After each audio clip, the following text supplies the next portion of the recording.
Bom, então nós vamos ver agora a criação de uma tabela deste modelo de veículos. Tabela funcionário, considerando que já estão criadas as tabelas cidade e departamento. Na tabela funcionário eu tenho o código do funcionário, nome, endereço, e duas chaves estrangeiras, uma para a cidade, que tem esse relacionamento aqui, e outra para o código do departamento. Então, aqui eu vou escrever o create table, que é o comando de criação de tabela. A tabela se chama funcionário, então eu sempre coloco o nome da tabela e entre os parênteses vem a definição de todos os campos. O código func, que além de ser inteiro eu tenho que especificar, por ser chave primária, que não permite nulo, né?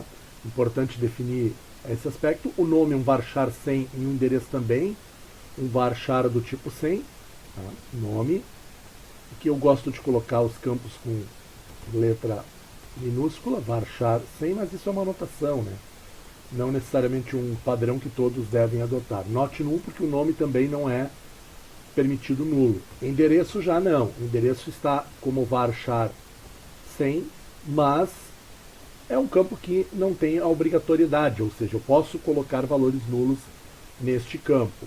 O próximo campo aqui é o codecid e o codedep. Um aspecto muito importante é que codecid e codedep são chaves estrangeiras, mas eles são campos da tabela funcionário. Muitas vezes alguém tem a impressão de que, bom, se é uma chave estrangeira, eu não preciso colocar ele aqui como um campo da tabela.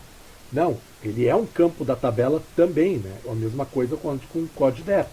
Por quê? Porque sendo um campo da tabela, eu vou colocar valor neste campo depois que vai me permitir referenciar lá a tabela de departamento ou cidade. Agora eu começo a definir as constraints. Por padrão, como eu costumo utilizar, a palavra constraint indica que eu vou criar uma constraint.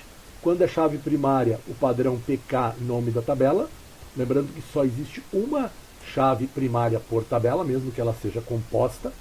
Aí eu digo aqui, a constraint PK funcionário é uma primary, tá? Primary key. Então sempre eu defino a palavra constraint, o nome da constraint, que tem que ser único em toda a base de dados. Ele não pode se repetir mesmo em outras tabelas. Esse nome PK funcionário não pode existir, por isso a gente adota um padrão, como PK é o nome da tabela, porque não vai haver duas PKs com o mesmo nome, uma vez que duas tabelas não têm o mesmo nome. E aqui o code func, que é o campo que está na chave primária. Veja que chave primária é apenas definição de primary key e o campo ou os campos. Agora, quando eu tenho, por exemplo, uma chave estrangeira, que eu vou chamar de FK, que vem de foreign key, eu vou dar o seguinte nome, FK, o campo que é a FK, codecid, e underline o nome da tabela ou um prefixo da tabela. Nesse caso eu vou usar o nome todo. Por que essa codificação aqui do nome? Porque, repetindo, eu nunca posso ter duas constraints com o mesmo nome na base. Então, FK, o codecid na tabela funcionário, eu não vou ter duas chaves estrangeiras codecid na mesma tabela. Então esse nome, seguindo este padrão, ele não se repetirá. Aqui agora eu digo, essa é uma chave estrangeira, a chave estrangeira é o codecid, tá? Só que chave estrangeira tem um outro detalhe importante. Eu tenho que indicar para qual tabela ela aponta. Nesse caso é cidade. Tá? Por quê? Porque é o codecid que é a referência. Tá? Então, aqui eu defini a tabela com um create table, tá? Todos os campos. A única coisa que eu não fiz neste momento foi criar a chave estrangeira que aponta para o departamento. Eu vou fazer isso de propósito, vou executar a criação desta tabela. Tá? Nós vamos ver aqui, criou a tabela com sucesso. Se eu olhar aqui agora, eu tenho mais tabelas já. Eu vou clicar aqui e dar um botão direito, refresh. Eu vejo que eu tenho várias tabelas. Cidade já tinha sido criada, departamento também, e aqui eu tenho a tabela funcionário. Vejam que as constraints aqui são a PK e a FK. Ah, mas faltou uma foreign key. Então eu preciso definir ela. Como é que eu posso fazer depois que uma tabela já existe, né? A tabela já foi criada, eu não posso criar novamente a tabela.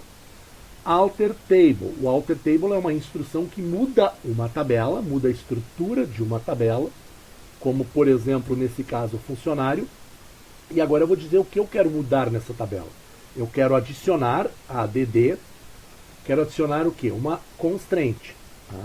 Que foi a constraint que faltou.